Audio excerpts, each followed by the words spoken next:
Hey friends, it's week 5 of my book launch, and this week I want to talk to you about how I'm choosing what events I'm going to do to support my book launch. I've been getting a lot of questions about whether or not I'm going to be doing a book tour.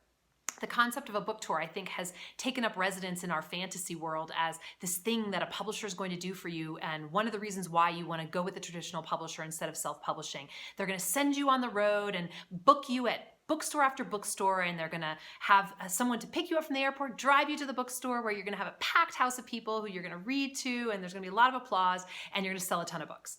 Unfortunately, like many of the fantasies that I have known and loved in my day, that one is actually definitely a fantasy. These days, bookstores don't really draw big crowds in general, especially not on the bookstore's marketing alone. If you have a community in the area where that bookstore is, you may be able to draw a community of people that want to come see you because they know you and love you. But beyond that, if you're in a town that you've never been to before, you're highly unlikely to get a large crowd, especially if you're a first-time author. And so the book publishers learned this a long time ago, and the idea of the book tour has really just gone flat. Literally for 15 or 20 years, most authors have not been put on a book tour by their publisher. Now, of course, there are these exceptions to the rule, people who are really, really big, who do draw a big crowd because they're already very famous. But most of the folks that I'm talking to, including myself, are not yet that famous. And so we're probably not going to draw a huge crowd in, Topeka when we've never been there before. So book publishers are happy to support your efforts if you would like to get in touch with the bookstore and you would like to get in touch with the media in that town so that they can sort of have you on the air and promote the fact that you're coming to town, etc. But it's really all on you if you want to do that. So for me, I decided that there were 2 bookstores that I really, really wanted to read at. There are a couple more that are also on my radar, and I may actually reach out to them in the next few weeks. But for now, I have 2 book signings coming up. The first one's at the Boulder Bookstore in Boulder, Colorado, which is my local favorite bookstore. And that is on November 14th at 7:30 p.m. in case you want to come. And the other one is at the Book Passage Bookstore in Corte Madera, another of my favorite bookstores. I've lived in Northern California on a couple of different occasions, and Marin County is a second home to me. And so I wanted to be speaking there, and I also have a nice community of people there who I think will show up for the book event as well. So I didn't want to overdo it. There are a lot of bookstores I could have reached out to, but I just decided, I know how little impact most live event book signings get. And so I just decided, you know what, I'm going to give most of my attention to online. So that's why you see me putting a lot of time and attention into this video series and into other things that are happening on our website. So only 2 bookstore readings are on my schedule. And then on top of that, I decided, what would I love to do? Anyone who's been following me for a while knows I have this thing called the 9 out of 10 rule. And this is where I try to only do things in my life that in some way, shape, or form are a 9 on a scale of 10.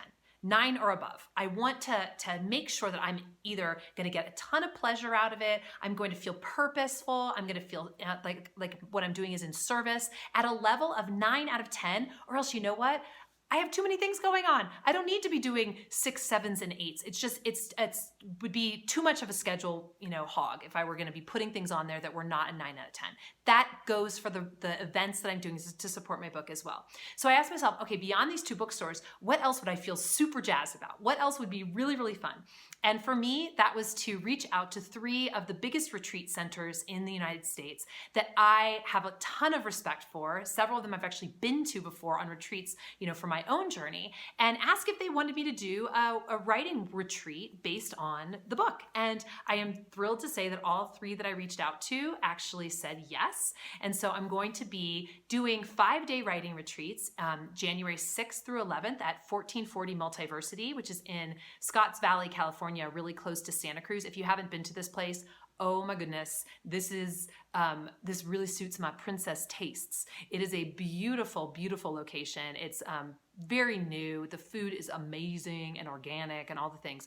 And so I'm super excited to be going there as a teacher, not just as a participant.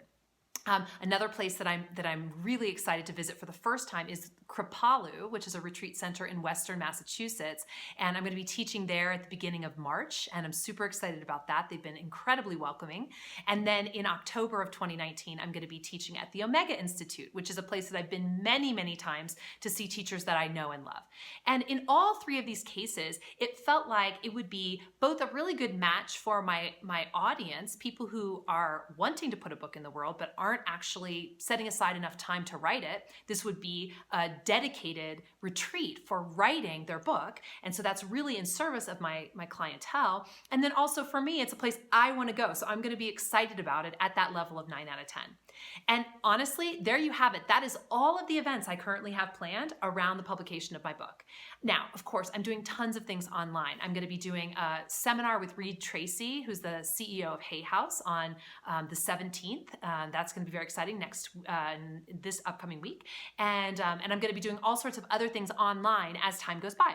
But in terms of actually taking me out of town, taking me traveling, and where I want to put the money and time and energy, I've chosen the places that are a 9 out of 10 for me, that are going to be fun for me, and that I think I'll get a nice turnout and will be in service of our audience. So just a couple little tips I want to say to you. One is that a good way to get in relationship with a bookstore is to look on their website and find out whether they have a book buyer or an organizer of their events at the bookstore, and an email address, and write them a pitch. I included in my pitch the first chapter of my book. I had it already, happened to have it ready to go, designed. It had come to me for my for page proof review.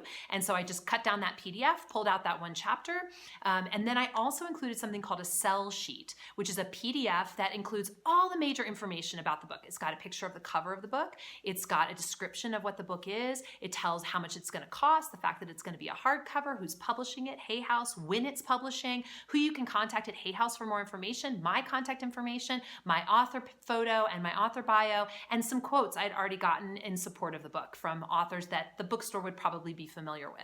So that sell sheet, I think, was really part of what got me across the finish line. It looks very professional. They know that I really understand the book business, and they know that I know what they need to know in order to say yes to me. And so I put everything on that sheet with the goal of them saying, oh my gosh, you would be amazing for sure. We want you to come here. So that is a big tip. Put together your one sheet before you start reaching out.